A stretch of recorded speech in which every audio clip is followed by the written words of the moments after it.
Yes, it's Monday, and we all know what that means about now, don't we? Yes, we do indeed. It's time to talk about the paranormal with Kevin. Hello. I hope you're all doing fantastically well, as is the podcaster's mantra. But the thing is, when other podcasters say it, they don't mean it. I really do. I think we've established that fact by now. Anyway, what have we got in store for you today? Well, we have a story about a devil dog. Yes, you heard right. A double D. And I don't mean boobies. I mean a devil dog. A devil? A devil dog. Now, normally we would have a Patreon shout out too, but, just broke my chair. But I don't have a guitar in the studio, so we're not going to do that. What we'll do instead, I thought, because we're going to take a couple of weeks off from, is it next week? The week after next, I think. Anyway, whenever it is, I thought I'd save up any till then and we'll do a big, almost like a band session. It won't be, it'll just be me. But you know what I mean. We'll sing them all together. So no Patreon shout out this week. But that said, if you would like to join Patreon and you like this sort of waffle, forgive me, I'm trying to fix a watch as I speak. Now, I spent 90 quid on this fucking watch yesterday. It needed 2 links taken out. I took it to the watchmaker. She absolutely battered it with a hammer. Like the watch had hurt her children. And I was watching her smiling, but thinking, oh my fucking God. Anyway, she gave me it back. I got it home. The links fell out. And because, I'm a shitbag, I done the manly thing of not going back and instead gluing them in to the £90 watch. So I've basically ruined a watch. And it keeps opening on me now as well. If that weren't bad enough, I don't know. Trials and tribulations, everyone.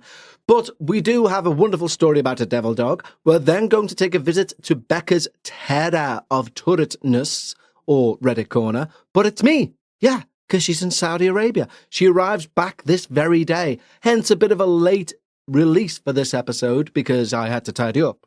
Because nobody wants the wrath of a Becca when she arrives home and says, I hate that noise. Because it normally ends with me going, I'm sorry. So anyway, that's why this one's a little bit late going out. So that's what we're going to do. Hooray! Do we have anything paranormal to review? Or is this going to be a little bit shorter of an episode? Well, interesting you should say that because I do have something slightly paranormal to review. And it's all thanks to our wonderful Wintag family member, Matt, who emailed, he didn't email me. It's not the 1920s, like they had email then. He WhatsApped me and said, hey, you should watch this. And I thought, I will. And I always say this to people, and I never do. I'm one of them. But I did. And it was good. So well done, Matt. Round of applause for Matt, everyone. We all know Matt. Good old Matt. So yes, this is your paranormal review. Now, if you're new to the show, I had to laugh at that. We don't get any new listeners. So basically, what this is a part of the show where I review something paranormal so you don't have to review it for yourself. Because that's utter nonsense, which is kind of what we do here on the show. Anyway, Matt suggested for me that I should watch a program on Amazon Prime called An Unknown Encounter, the true account of the San Pedro haunting. And I did. And I reluctantly did at first because it's on for over an hour. And I don't do anything over an hour when it comes to documentaries in general, unless it really hooks me in. And this one did, because it wasn't what I expected. I'll tell you why. The case in question, if you're into your paranormal, you know the picture. It's the picture of a guy in an 80s outfit, like denim jeans, tight white t-shirt. He's in an attic and there's like a ligature around his neck, like something's trying to hang him. You'll have seen the video even maybe of him going, I've just been hung. And there's scratches on him and all that carry on. I've seen that years before, but I've never known the true story behind it. Now, when Matt suggested this, I thought it was going to be like, if you remember the old TV channel Bravo. But do you remember the old TV channel where it was like really bad documentaries, some good ones, but mainly bad ones? I thought it was going to be like that, but it's not. It's like, it cuts to like experts in their field and researchers in certain psychological things. It's a very balanced documentary. I won't give any spoilers because I watched it fresh and I will just tell you the plot. But there's a lot more to it than meets the eye. So if you're sat there thinking, I've got nothing to do, I think I might do that thing off Alien where you get a knife and stab it between your fingers. Don't do that. If you've got Amazon Prime, go over there right now. Well, not right now, whenever you've got the time, and go and watch An Unknown Encounter, the true haunting of the San Pedro haunting. And let's all thank Matt for that wonderful suggestion. Thanks, Matt. Can you hear clapping on this microphone? I don't know whether you should or you shouldn't be able to. It's allegedly top of the range, so therefore anything outside of its purview should not be picked up. It looks like clapping's getting picked up, which is fair enough, because Matt deserves those bloody applause. Anyway, for this particular documentary, I'm going to say 2 thumbs up, like at a 45-degree angle to the sky. Okay, so still up, but not completely up, not completely out, in between the two. Yes, it's my favorite time of the week. My most what's the song? It's the most favorite time of Kev's week, where the ghosts all go haunting and people go running in fear for their lives. It's the most. You know what? This sounds like a terrible thing to say. I mean it in a jokey way, okay. But I'm a singer-songwriter. I'm not arsed. I'm good at it. It's one of the things in my life that I'm a very self-deprecating person. But when it comes to singer-songwriting, I know I'm good. I'm not arsed. I'll be quite proud to say that. Fair play me. Pat on the back. Everything else in life, I'm shit. But that, I'm pretty good. But I really enjoy it when someone believes they've got a good crooner voice and they believe it so strongly, they put it out there to people. Do you know what I mean? I mean, fair play to them. Do you know what I mean?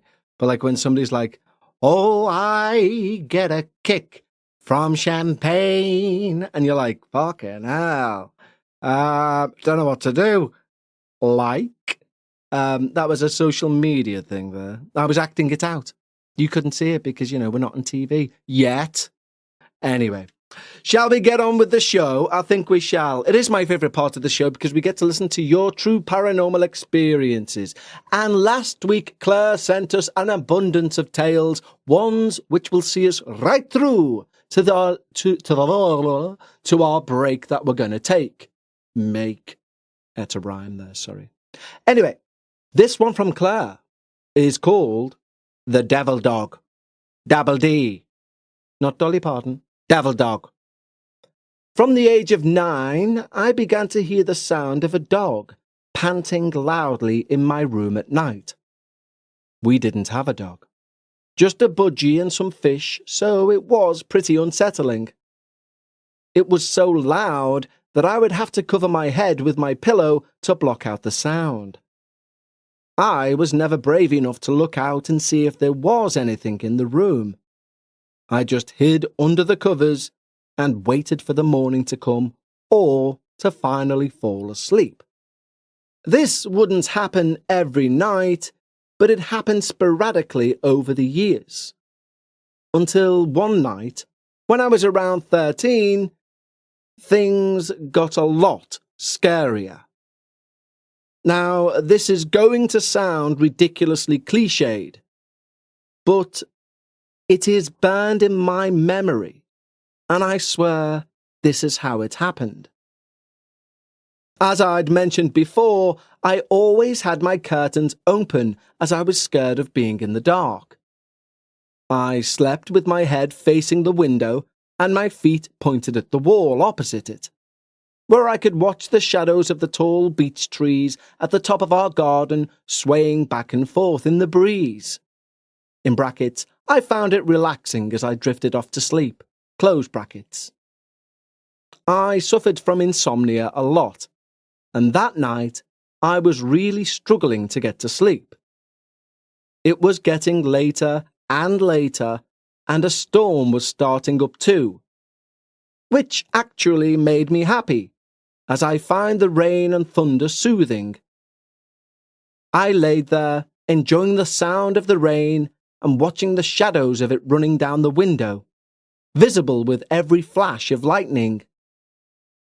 My enjoyment stopped when in the next flash I saw the shadow of a large, wolf-like dog start to cross the light from the window cast onto my wall. Now there's no way it could have been an actual dog, wandering along a roofline or a fence somehow, casting a shadow.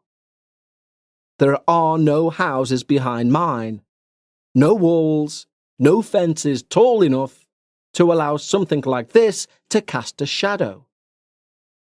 Not only that, but unnervingly, the dog or wolf or thing was too large to have been at the same distance as the trees. It was somehow closer, despite there only being grass between the trees and the back of our house. I remember laying there, paralyzed with fear, when the next flash of lightning came. This one seemed longer, giving at least 2 or 3 seconds of light, and the dog creature had taken another step, stopped, and turned its head towards the house, towards me. Shaken from my paralysis, I again dove under that magical shield against ghosts, the occult, burglars, etc., my wonderful duvet, and I lay there terrified. I did not sleep a wink, and in the morning I leapt out of my bed to tell my parents what had happened. As soon as I heard them up and about, that is. But they, in typical 90s parenting fashion, told me not to be so stupid, that I was obviously dreaming. In brackets, even though I looked like I had 2 black eyes from not sleeping all night and being terrified. And they told me to go and get ready for school. Sigh. This is another one that gives me the heebie-jeebies. You guessed it. From that day on, I slept with the curtains drawn too, because there was no way in hell I ever wanted to see that shit again. Claire. Well, thank you so much as ever, Claire, for such a wonderful experience, a terrifying experience, all told. I don't know what I'd do. You know, it's rare, really, isn't it, when you think about it? We always have the imagination, you know, from a terrifying point of view, of looking at your bedroom doorway in the middle of the night and there being a human figure stood there, staring back at you. But you don't think about an animal. I don't, anyway. I'd be like, there's a fucking dog in the house. Whereas if it was a man, I'd be like, it's the devil. Do you know what I mean? There's a disconnect. One which probably says more about me than it does about everyone else, but it's there, and I'm very conscious of it. So thank you as ever, Claire, and we look forward to your 2 remaining stories over the next few shows. Right, now it's time for me to steal the keys to the turret of terror and climb those wooden steps without any sound effects. I put them in, I think, during the show. And we're going to go up and have a Becca's Reddit Corner featuring none other than Not Becca. Ladies and gentlemen, now it is time for Paranormal Reddit Corner with Becca. Yes, welcome to Becca's Reddit Corner. I am doing it myself. Yes, I am. I'm doing it on what is now the old handheld. I'm giving it a second chance, but we'll see how the recording pans out. If it's going it will never be used again. In fact, it will be cast into the fires of Mordor. I have access. Anyway, so I've used the key that I found in the secret dungeon lair, although she's in a turret, and I've used it to open the turret door. Creak. Very small door. And I've walked up the stairs, plonk, plonk, plonk. I don't know why I'm doing sound effects. Anyway, I'm going to do Reddit Corner. We're now in the turret. It's time. I've got a Reddit story in front of me. And interestingly enough, it's from my own fair city. And it's so fresh off the press.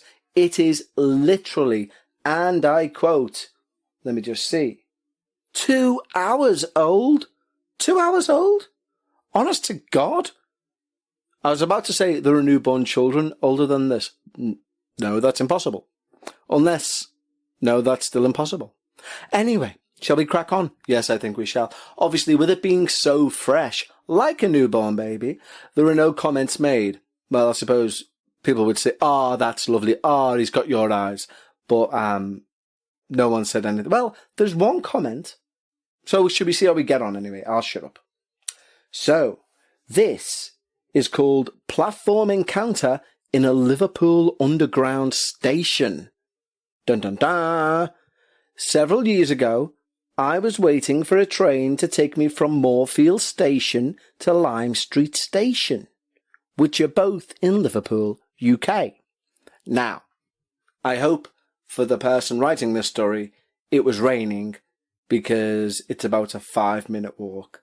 But if you're not from the city, I get it, because there's many a times I've been to London and I've been like, best get the tube, and I've gone like across the road.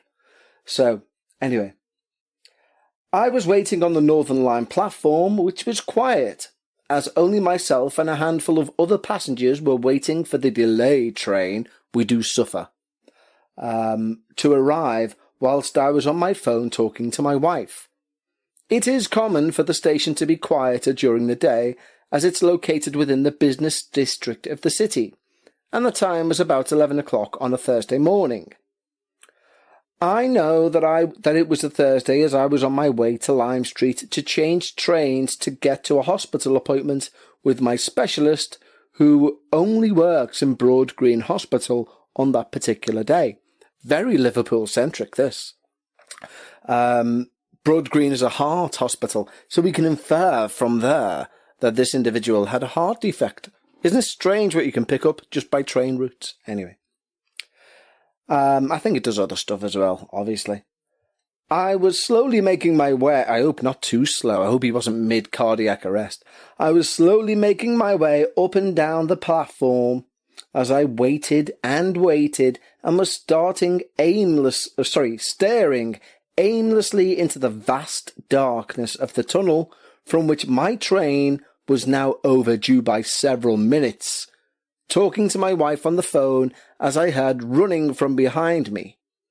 I carried on with my conversation, as I never thought anything strange about it initially, and it was quite a distance away from me at the time. So I never even turned around or gave it a second thought. I near the end of the platform, and the footsteps get closer and closer and louder. So I turn around to find no one near me, and the noises continued until they passed me by and faded as they carried on into the tunnel. My blood ran cold as I relayed the incident to my wife on the phone, and I couldn't stop thinking about it until I got home. To this day, I have tried to rationalize the incident by putting it down to the way that sound travelled underground. But that was not the case, as I heard running footsteps pass by me within inches and carry on into a darkened tunnel. Does anyone have any ideas what this could have been? Does anyone have any ideas what this could have been down to? Or have you experienced something similar on an underground train platform? And one person said, it could be a residual haunting. Fucking hell. And that was by Johnny Obvious. No, it wasn't. What an interesting story. The most interesting part for me with that is it catches you. Because you expect, and I turned round, and nothing, and it stopped. But no, he turned round, and it ran past him into the darkened tunnel. Now, the thing is, it's different. Liverpool's underground situation is different than other cities. And what I mean by that is, if you're thinking about like the London Underground, it's perpetually moving, and also the tunnels are smaller in London Underground. You know, they're very well built. I'm not saying they're any younger. In fact, they're much older, arguably. But they're very well built. You know, they just about fit the train. Liverpool's a bit different. The tunnels are larger. And, you know, they're designed to go under the River Mersey and things like that. So I suppose they have to be to bear weight. But because of the infrequency of the trains, you get much longer banks of time where you have nothing but you and two corridors into darkness. You don't get that in London. You get constant, because London's got such a fucking amazing transport system that, like, if a train's a minute late, people moan, and then there's one along in 2 minutes. They're like every 3 minutes. In Liverpool, if you miss a train, you could be waiting 20 minutes than the next one. So when you're underground like that, you know, it can be a little bit weird, especially that time of day if there's no one else about. And it's just, as I say, it's just you and two tunnels left and right here, looking literally into the darkness. I've never really thought, if I'm being honest, about just how spooky Liverpool's underground can be. One thing I've made like a pact to myself that I'm going to be more brazen over the next 12 months. When I say over the next 12 months, I just mean in general, that I'm going to start just fucking going up to people who work at places with a recorder and saying, is it haunted here? Tell me your story. Do you know what I mean? I'm thinking more in lines with, we're here for a very short time. Why the airs and graces?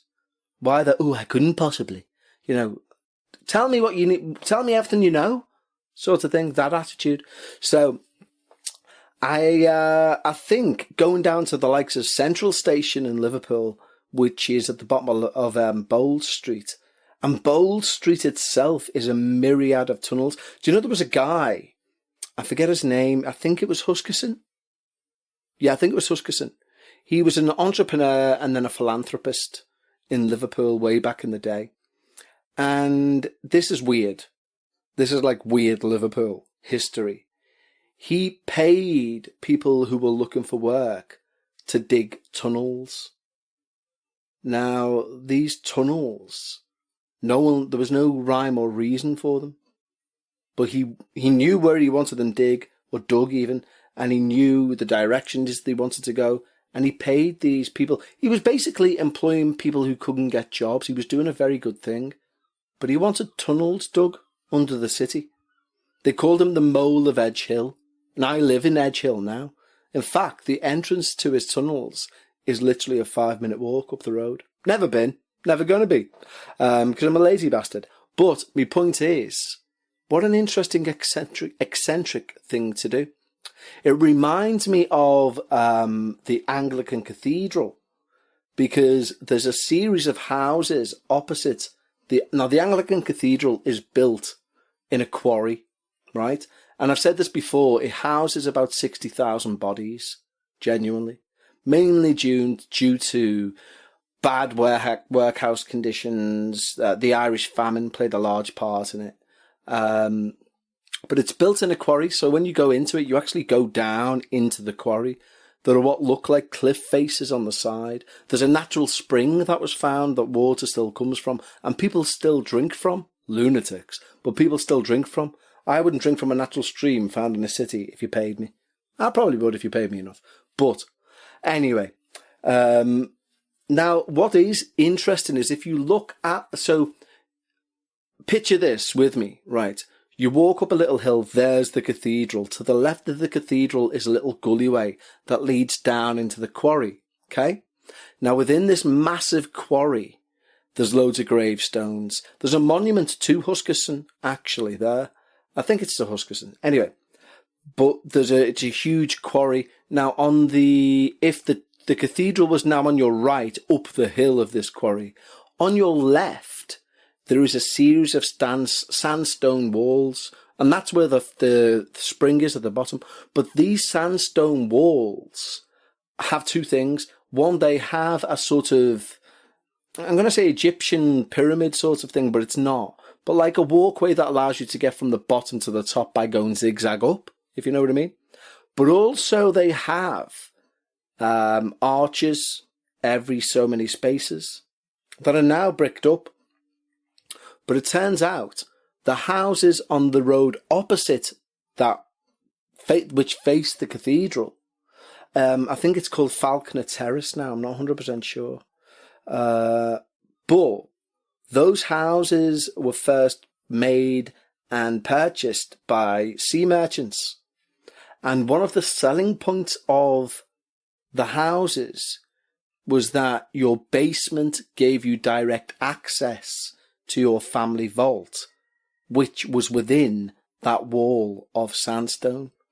So when you look at these arches of sandstone, you're looking at someone's vault that is weirdly connected underground to the houses, which they've now, sadly, and I hate it when this happens, these beautiful mansions of splendor and grandeur have now been broken up into flats and apartments. And, you could say, well, more houses. No, sorry. If something's beautiful, leave it alone.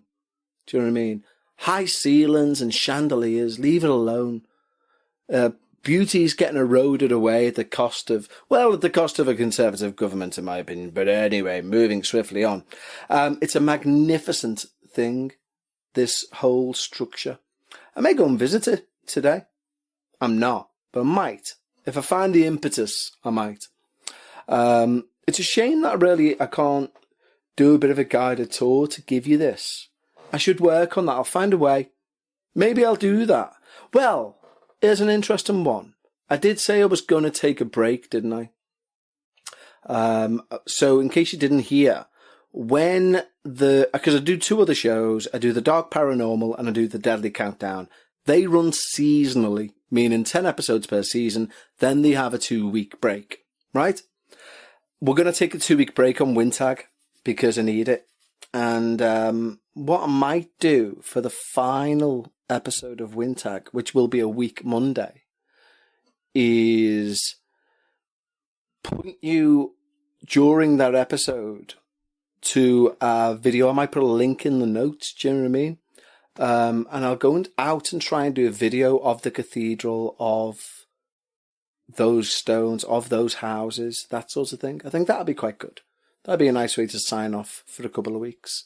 Anyway, as ever, thank you for listening. I'd say thank you on behalf of Becca. I'm sure she would too say thank you. And of course, thank you on behalf of the neighbour's cat, who today has been very needy. She's missing her mum, but she's back tomorrow, so she won't be back in time to do this because she's not back till about 3 p.m. UK time, and this will well be out by then. But until next time, take care of yourselves and each other. Taddy bye all.